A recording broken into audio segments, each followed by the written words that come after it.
Olá, bom dia. Hoje é terça-feira, 24 de julho, agora são 7 horas. Vamos ver como o dia está começando em Porto Alegre. Você vê na imagem ao vivo, temperatura, faz muito frio, hein? Temperatura é de 4 graus. Imagens do Morro Santa Teresa em Porto Alegre. Veja hoje no Rio Grande do Ar. Um ano de comemorações para o setor agrícola gaúcho, e o frio pode ajudar ainda mais culturas que já estão em desenvolvimento. Uma cidade e 3 rodoviárias. Saiba por quê e onde fica esta cidade que já é bem famosa. Uma semana depois da tragédia com o acidente da TAM, e continua a luta das famílias para terem seus mortos de volta. A previsão do tempo e a movimentação do trânsito. E ainda, cursos, cinema, música, cultura a preços populares. É o segundo Festival de Inverno de Porto Alegre que começou ontem à noite.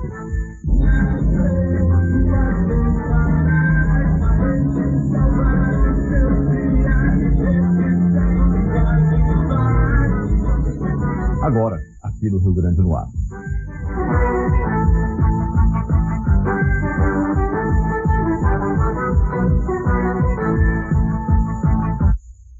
Agora são 7 horas e 1 minuto. Um curto-circuito pode ter sido a causa de um incêndio que destruiu 2 salas da Escola Estadual de Ensino Fundamental Osório Duque Estrada, em Porto Alegre. 9 funcionárias estavam no prédio na hora que o fogo começou, mas ninguém ficou ferido. O fogo começou na sala de vídeos no início da tarde e se alastrou por mais 3. A sala dos professores ficou completamente destruída. O incêndio danificou ainda o telhado do colégio. A escola tem cerca de 750 alunos e estava fechada por causa das férias. Uma semana de dor para quem perdeu familiares e amigos no voo 3054 da TAM. Até agora, 29 gaúchos foram identificados e enterrados. Mas o drama maior é para as famílias que ainda aguardam os corpos de parentes.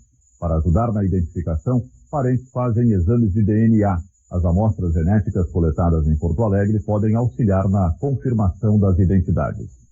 O trabalho feito no Laboratório de Perícias do Rio Grande do Sul faz parte de uma rede que conta com outros 16 institutos em todo o Brasil. O primeiro passo é retirar a secreção do lado interno da boca. Depois é feito um exame de sangue.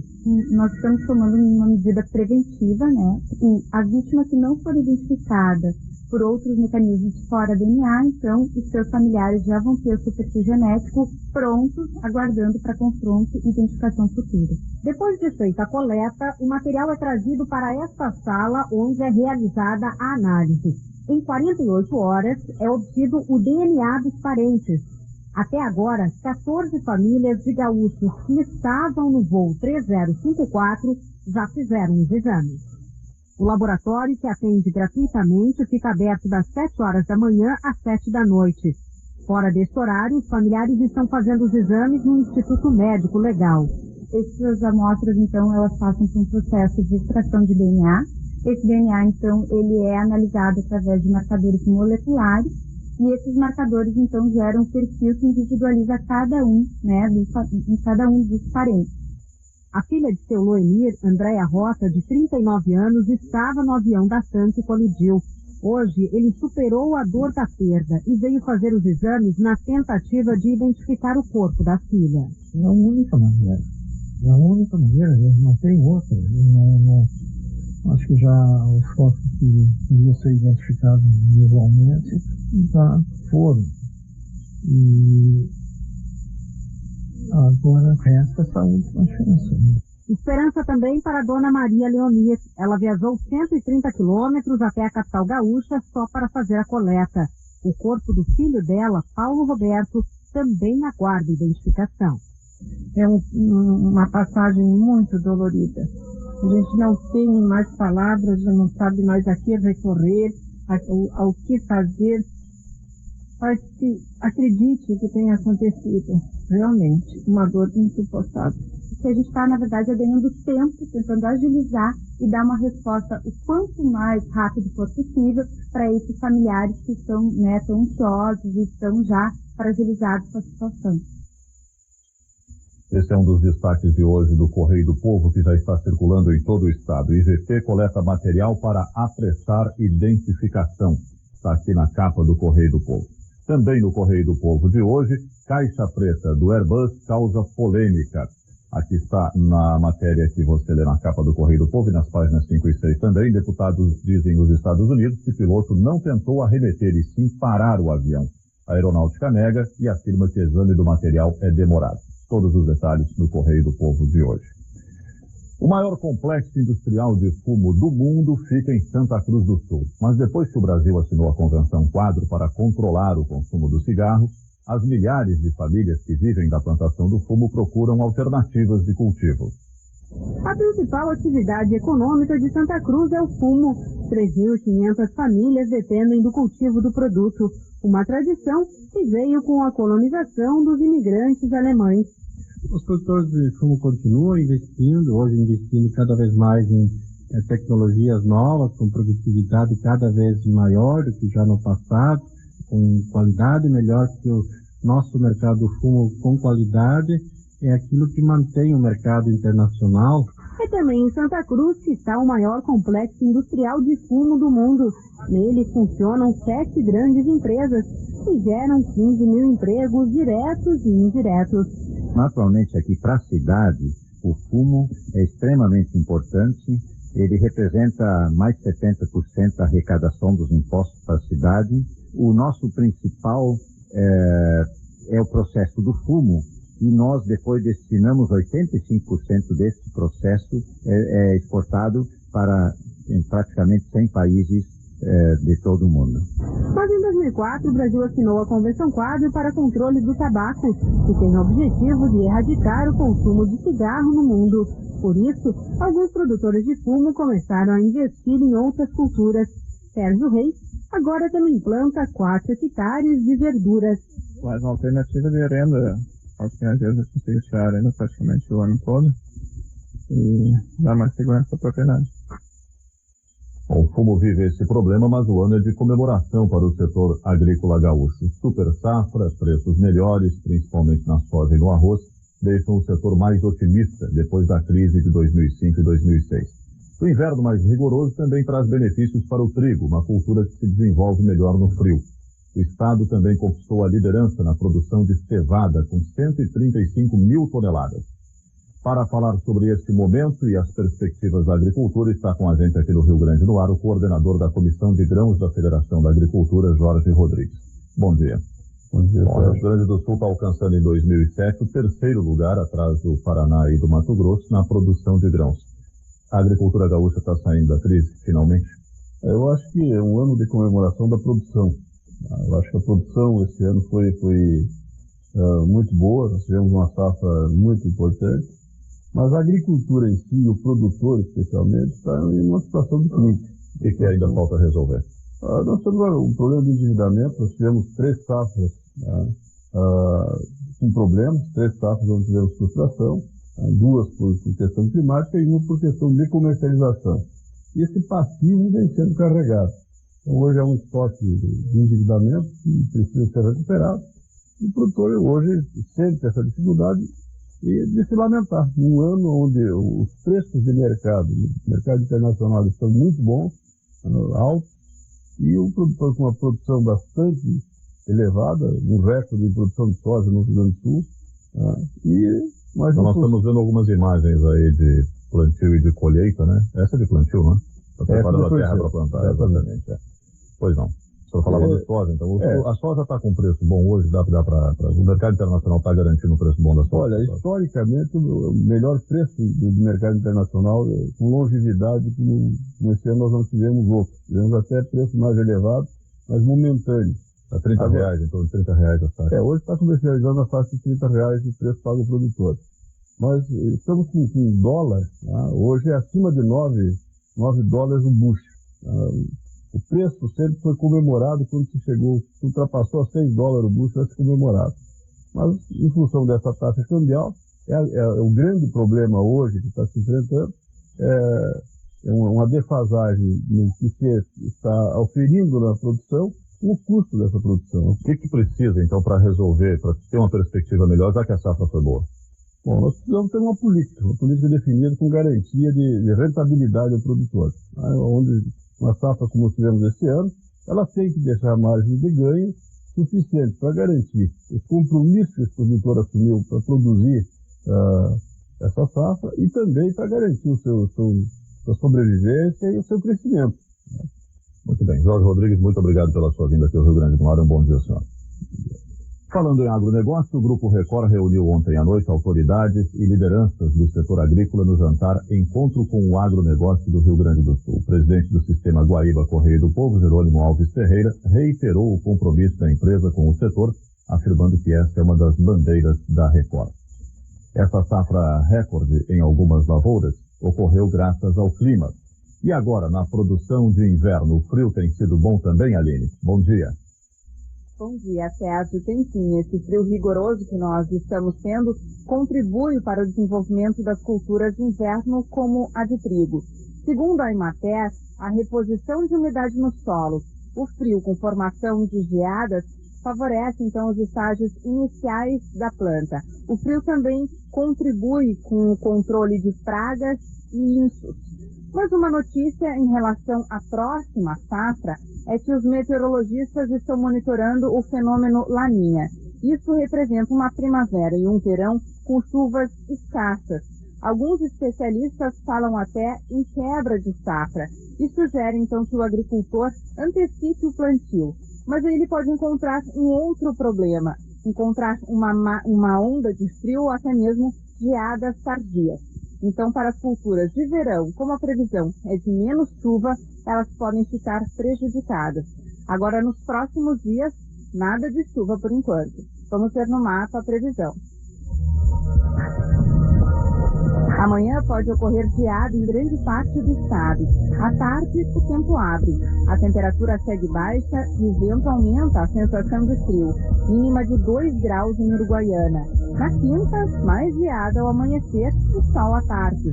Nas primeiras horas do dia, os termômetros devem marcar 0 grau em Caxias do Sul. Na sexta, o tempo segue seco e frio. As temperaturas máximas não passam dos 14 graus em Cruz Alta e também em Uruguaiana. Amanhã a temperatura mínima vai ser então um pouquinho mais alta, a máxima um pouco mais baixa. Mas por causa da presença do vento, que deve ser intenso, a sensação de frio vai ser grande. Certo? E em instantes a movimentação do trânsito na capital. E ainda, vamos conhecer uma cidade com 3 obras que deixam a população, no mínimo, intrigada. Agora são 7 horas e 12 minutos. Já voltamos.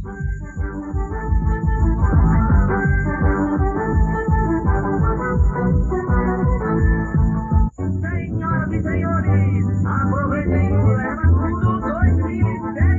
A cidade está em festa, é diversão na festa.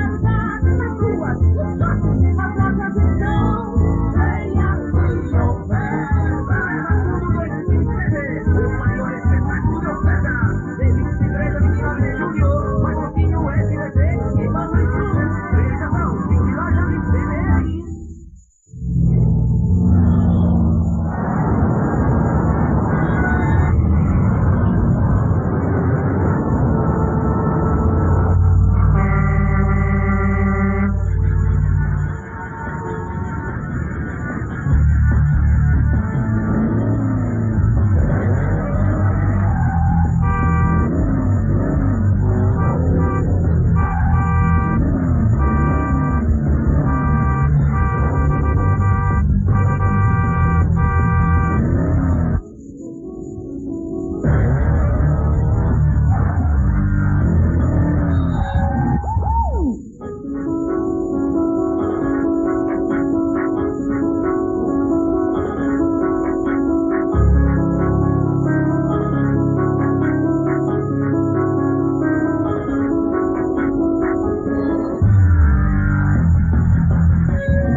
Cristiane e Karina fazem a maionese desandar numa lanchonete da cidade.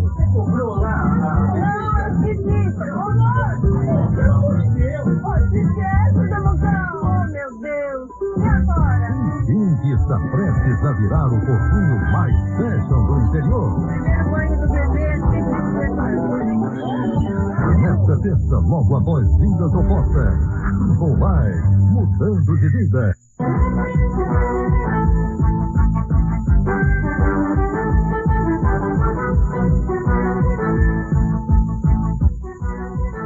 agora são 7 horas e 15 minutos. Quer conferir como está começando o dia? O Rio Grande no Ar mostra para você. Imagens do Morro Santa Teresa, bela imagem do começo do dia em Porto Alegre, faz muito frio, a temperatura na capital agora é de 5 graus. Hora de sair de casa e se dirigir ao trabalho. O repórter Jairo Bastos está num dos principais acessos à capital, a Avenida Castelo Branco. Jairo, como está o movimento por aí nesse momento? Bom dia, César. A movimentação é tranquila no trânsito nesse início de quarta-feira e, segundo a IPTC, a madrugada também foi calma. Nenhum acidente grave foi registrado na região metropolitana. E nesse momento, como você pode ver aqui nas imagens, o trânsito é considerado normal na Freeway. O maior fluxo de veículos é registrado no sentido região metropolitana a Porto Alegre. Não há formação de neblina nesse ponto da Freeway, mas segundo a Polícia Rodoviária Federal, os motoristas que estiverem se dirigindo em direção à Serra Gaúcha, é melhor ter cautela, porque lá sim há formação de neblina em alguns pontos. E ontem, no início da noite, por volta das 6h30, um acidente envolvendo um caminhão e um carro causou a morte de um homem que ainda não foi identificado no município de Pejuçara, próximo à Cruz Alta. O carro incendiou. Segundo a Polícia Rodoviária Federal, o veículo teria invadido a pista contrária. Certo, daqui a pouco eu volto aqui da Freeway com mais informações. Tá certo, Jairo, 7h16, temperatura 4 graus. Confira o que vai ser destaque no correspondente Guaíba. 29 corpos de vítimas do acidente com o avião da TAM já chegaram ao Rio Grande do Sul. TAM cancela mais de 60 voos previstos para hoje em Congonhas. E deputados voltam atrás sobre dados de caixa preta do avião acidentado. O correspondente Guaíba.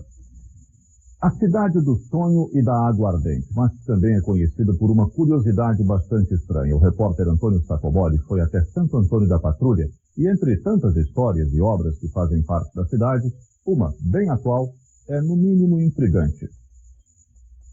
Em 1909, o Rio Grande do Sul era dividido em 4 grandes municípios: Porto Alegre, Rio Grande, Rio Pardo e Santo Antônio da Patrulha.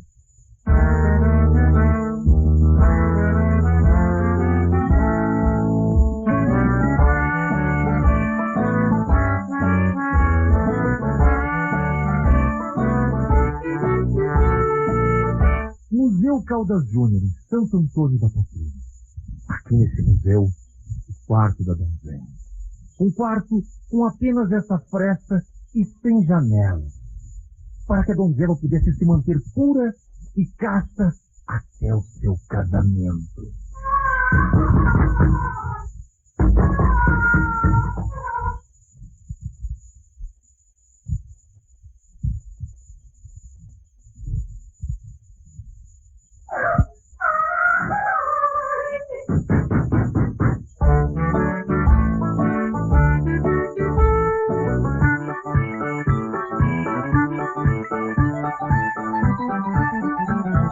Dona Marlene, como é que é a história do sonho? No final de 30, uma família se propôs a fazer os sonhos como uma alternativa de alimentação aos viajantes e se perpetua até hoje. Santo Antônio da Patrulha, 40 mil habitantes. Cidade da rapadura, da cachaça, do sonho e das 3 rodoviárias. Cidade do Parque da Guarda, da Boa Aguardente, do Museu Caldas Júnior e das 3 rodoviárias. Da Fonte Mágica, das casas e ruas históricas, dos lugares bonitos e das 3 rodoviárias. 3 rodoviárias? O prefeito tem a sua opinião. O concessionário de uma das rodoviárias discorda. E a polêmica é intensa. Prefeito, qual é a população do município de Santo Antônio da Patrulha? 40 mil habitantes, eleitores, 28 mil. E aqui nós estamos vendo o terminal rodoviário novo. Exatamente, isso é uma beleza. Um dos melhores terminais rodoviários aí do estado do Rio Grande do Sul, excetuando a capital, né? Prefeito, e essa cidade com 40 mil habitantes, 28 mil eleitores, tem 3 rodoviárias? Isso é incrível, né? Só em cidade, né, pequena que acontecem essas coisas. Santo Antônio da Patrulha, uma cidade com 3 rodoviárias. É verdade? Não. Santo Antônio da Patrulha tem a estação rodoviária como sede no centro histórico da cidade, que é na Cidade Alta, E com o desenvolvimento do comércio na Cidade Baixa, nós, para facilitar o acesso ao transporte coletivo intermunicipal, solicitamos autorização para que fosse implantado um posto de vendas de passagem com embarque e desembarque na Cidade Baixa, para facilitar o acesso ao transporte. Senão, o usuário teria que se deslocar até lá em cima para fazer o embarque. Precisa ter 3 rodoviárias? Precisa. O ideal é ter uma que funcionasse. Uma instalação que nem foi feita essa última rodoviária ali, o terminal rodoviário, mas que o concessionário fosse de acordo de ir para lá, né? Porque isso aqui não é rodoviária que está presente, assim, né? Essa aqui tá boa. Se a rodoviária for pra onde é pra ir, a gente vai ter mais gasto. O povo quer ficar no centro. Eles fizeram uma rodoviária lá fora, né? Fizeram um terminal lá e o povo não tá querendo ir pra lá. Daí tá acontecendo essa polêmica aí. Terminal rodoviário mesmo é lá, né? Todos os patrimoniais acham que a rodoviária é excelente pra nós. Eu concordo com aquela nova lá que tem lá. Soltando as 3 vão dar uma, né, cara? Não precisa ter mais, teria que ter mais ainda.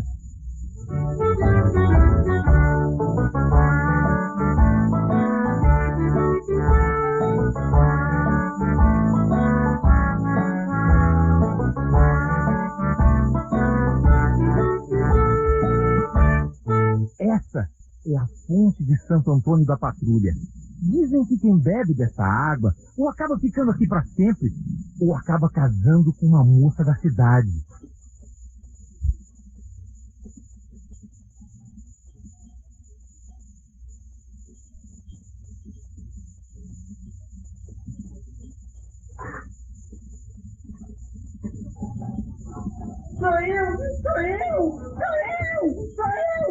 Sou eu, Aline, o teu amor.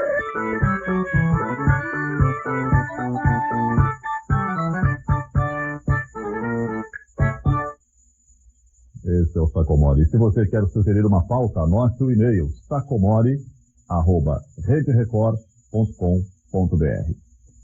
Hoje é mais um dia de sair de casa bem agasalhado e vai ser assim nos próximos dias também, não é, Aline?